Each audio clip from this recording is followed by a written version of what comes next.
Hello, good everyone. So karon dia is mag-symbol dito sa K3 machine gun. Origin siya sa South Korea. Belt-fed at gas-operated machine gun with quick change barrel. 5.56 by 45 mm. 700 rounds per minute belt feed, 1,000 rounds per minute magazine feed. So effective range niya is 800 meters. Maximum range is 3,600 meters. Pasalamat dita og dako sa opportunity nga gihatag sa maong training ang squad sustainment training class 01-2024 sa 702nd Bohol Ready Reserve Infantry Battalion o personnel sa 702nd Bohol Community Defense Center, 7th Regional Community Defense Group, Reserve Command, Philippine Army with a partnership of 47th Infantry Katapatan Battalion 3ID.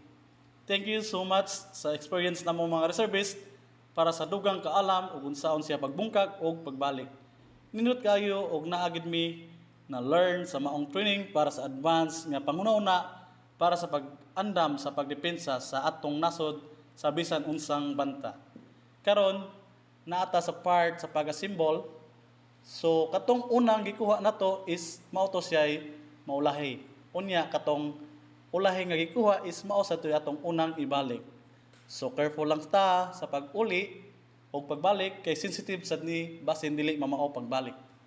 Dili pod ni siya mo operate. So sa atong pagpangbalik sa part kay lagi first time pa ni nato is guided ja punta sa personnel in charge nila para sa atong sakto sa pag-uli.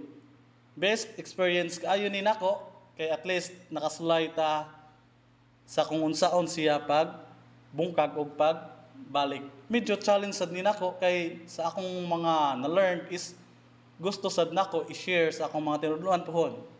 Kay mas nindot gid ay ang practical kaysa theory lang. Salamat sa pagtan-aw unta nasad may mga nakatunan sa maong video.